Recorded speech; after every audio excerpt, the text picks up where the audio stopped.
2025 में अगर आप एडमिशन लेना चाहते हैं एमबीबीएस में और ऑप्शंस एक्सप्लोर कर रहे हैं और आपको समझ में नहीं आ रहा कि कौन से ऑप्शंस एक्सप्लोर करें, तो एक ऑप्शन ग्राफिक एरा भी आपके पास हो सकता है। अब हो सकता है इस इंस्टीट्यूशन का आपने नाम सुना हो पहले से, क्योंकि ग्राफिक एरा यूनिवर्सिटी काफ़ी फेमस है, specially northern part of India में।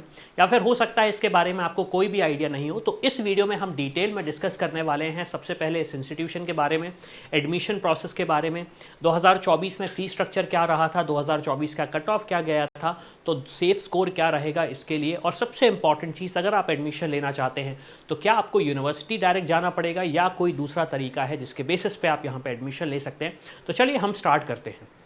अब देखिए, एक जिस्ट मैं देना चाहूँगा अगेन, इंस्टीट्यूशन वाइज अगर मैं बोलूँ तो एक नाम है इस पर्टिकुलर यूनिवर्सिटी का, ग्राफिक एरा का, दूसरे कोर्सेज के लिए।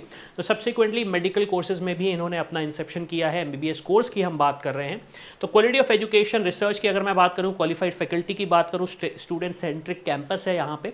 और सबसे इंपॉर्टेंट चीज़ जो एनएमसी की गाइडलाइंस हैं कि आपके सारे डिटेल्स आपकी वेबसाइट पे होने चाहिए, जो कि यहाँ पे मेंशन्ड है। तो अगर एज अ स्टूडेंट और एज अ पेरेंट आप रिसर्च करना चाहते हैं तो मैक्सिमम रिसर्च आप इनकी वेबसाइट पे ही कर सकते हैं, आपको इधर उधर जाने की ज़रूरत नहीं है।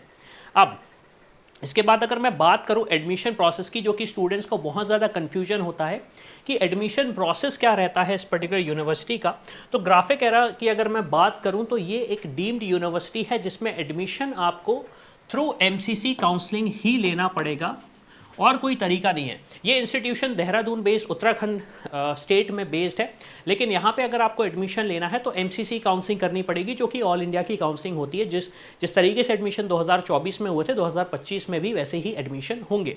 अब प्रोसेस क्या रहेगा, तो ऑब्वियस सी बात है, पहले आप रजिस्टर करेंगे अपने आप को एमसीसी काउंसलिंग में, आपका रजिस्ट्रेशन होगा, आप चॉइस फिलिंग करेंगे। और चॉइस फिलिंग में ऑब्वियस सी बात है, जो भी इंस्टीट्यूशन आपके प्रेफरेंस में है वो रखेंगे और ग्राफिक एरा को भी रखेंगे आप। तो आपको मतलब अगर वो इंस्टीट्यूशन में एडमिशन लेना है, फिर सीट अलॉटमेंट होगा। सीट अलॉटमेंट में अगर आपको सीट अलॉट हो जाती है तो फिर आप अपना कंफर्मेशन अलॉटमेंट लेटर लेके पर्टिकुलर इंस्टीट्यूशन में जाएंगे, ग्राफिक एरा में जाएंगे, और वहाँ पे आप अपना एडमिशन प्रोसेस को कंप्लीट करेंगे।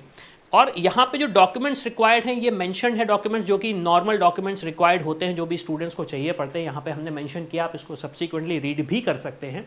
लेकिन अब क्वेश्चन ये आता है कि इस इंस्टीट्यूशन में सबसे इंपॉर्टेंट चीज़ कोर्स क्या ऑफर होते हैं और सीट्स कितनी है इस इंस्टीट्यूशन में, कोटा क्या क्या है। तो इस वीडियो में जैसा कि मैंने मेंशन किया, हम सिर्फ और सिर्फ कवर कर रहे हैं एमबीबीएस को, तो हम सिर्फ और सिर्फ एमबीबीएस के बारे में ही डिस्कस करेंगे, इवन दो दूसरे कोर्सेज भी ऑफर होते हैं इस पर्टिकुलर इंस्टीट्यूशन में। अब सीट्स का अगर मैं डिवीजन देखूं तो सीट्स यहाँ पे आपको दो कोटे में मिलेगी। पहला है deemed slash paid seat quota, और उसके बाद है एनआरआई कोटा। तो डीम्ड सीट्स हैं उनका जो सीट्स है, नंबर ऑफ सीट्स हैं वो 127 थी 2024 में, और एनआरआई कोटे की सीट्स थी 23। तो टोटल सीट्स आपके पास हैं 150। जो टोटल सीट्स हैं आपके पास हैं वो हैं 150।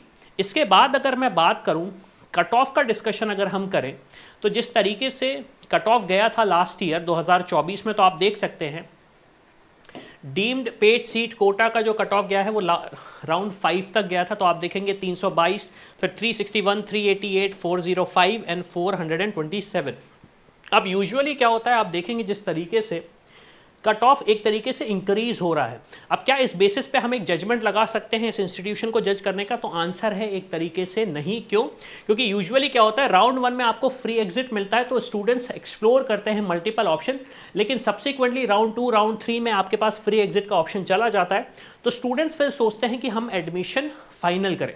तो जिस तरीके से आप यहाँ पे देखेंगे तो एक 350 का स्कोर अगर आपका आ रहा है तो ये एक ऑप्शन आपके लिए सूटेबल है, स्पेशली तब जब आपको एक चैलेंज आता है 2024-2025 में। जो स्टूडेंट्स से हमने भी समझा वो ये है कि यूजुअली प्राइवेट इंस्टीट्यूशन में जो स्टूडेंट्स एडमिशन नहीं लेना चाहते हैं, उसका सबसे बड़ा कारण ये है कि वहाँ पे बोला तो जाता है कि सारी चीज़ें हैं, लेकिन रियलिटी कुछ और होती है। तो ये एक अच्छा ऑप्शन सब्सिक्वेंटली आपके लिए हो सकता है। अब अगर आपके रिलेटिव एनआरआई हैं, आपके पास एक एनआरआई कोटा है, तो आप सब्सिक्वेंटली एनआरआई कोटे के थ्रू भी एडमिशन इस पर्टिकुलर इंस्टीट्यूशन में ले सकते हैं। लेकिन सबसे बड़ा चैलेंज ये है कि अगर एनआरआई कोटे के थ्रू भी मुझे एडमिशन लेना है तो प्रोसेस कैसा होगा। तो प्रोसेस जो ऑफिशियल प्रोसेस है एमसीसी का वो होगा।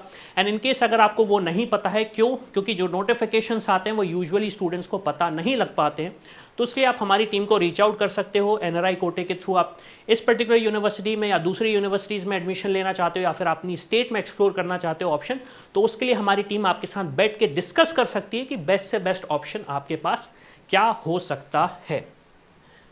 सब्सिक्वेंटली अगर मैं बात करूं फीस स्ट्रक्चर किस रेंज में है, तो फीस स्ट्रक्चर अगर आप देखेंगे तो जो डीम्ड पेड सीट कोटा है उनकी जो एनुअल ट्यूशन फीस है वो 22 लाख है, और अगर मैं NRI कोटे की एनुअल ट्यूशन फीस की बात करूं तो $45,000 है, जो कि 2024 में थी। आप ये मान सकते हैं कि थोड़ा सा इंक्रीमेंट हो जाएगा 2025 में, लेकिन जो भी इंक्रीमेंट होगा वो आपको उनकी वेबसाइट पे मिल जाएगा, वो आपको उनकी वेबसाइट पे मिल जाएगा। अब सबसे इंपॉर्टेंट चीज़ अगर मैं फैसिलिटीज़ की बात करूं तो अगेन इंस्टीट्यूशन के बारे में अगर आपने सुना है तो यू अंडरस्टैंड कि किस तरीके का इंस्टीट्यूशन है। जब हमने भी बैकग्राउंड रिसर्च करी इस इंस्टीट्यूशन के बारे में तो मैक्सिमम इन्फॉर्मेशन हमें उनके वेब पोर्टल पे ही मिल गई थी। अब एज अ स्टूडेंट जब हम यहाँ पे देख रहे हैं हमारे पास 350 स्कोर में एक सेफ स्कोर माना जा रहा है ग्राफिक एरा का, तो सब्सिक्वेंटली हमारी रैंक क्या हो सकती है और इस पर क्या हम कोई दूसरे ऑप्शंस भी एक्सप्लोर कर सकते हैं। तो मेरा सजेशन ये रहेगा, सबसे पहले आप रैंक प्रिडिक्टर पे आके देख लें कि आपका स्कोर क्या आ रहा है अराउंड 350 पे, और इस पर्टिकुलर रैंक पे अगर मैं बात करूं तो आपके पास दूसरे ऑप्शंस भी हो सकते हैं बेस्ड ऑन योर डोमिसाइल। अगर आपके पास किसी स्टेट का डोमिसाइल है तो हो सकता है आपके पास एक बेटर ऑप्शन भी हो, या फिर आपके पास कोई दूसरे ऑप्शंस भी हो जो आपको शायद पता ना हो।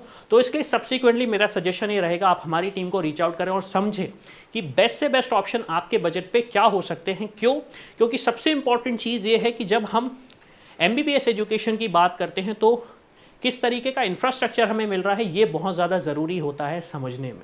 तो ऐसी इन्फॉर्मेशन के लिए आप हमारे चैनल को सब्सक्राइब कर सकते हैं। कोई भी गाइडेंस चाहिए हमारी टीम को रीच आउट कर सकते हैं। इसी के साथ मैं हूं अविनाश, मेरा काम है रास्ता दिखाना, उस पर चल के डॉक्टर बनना आपका।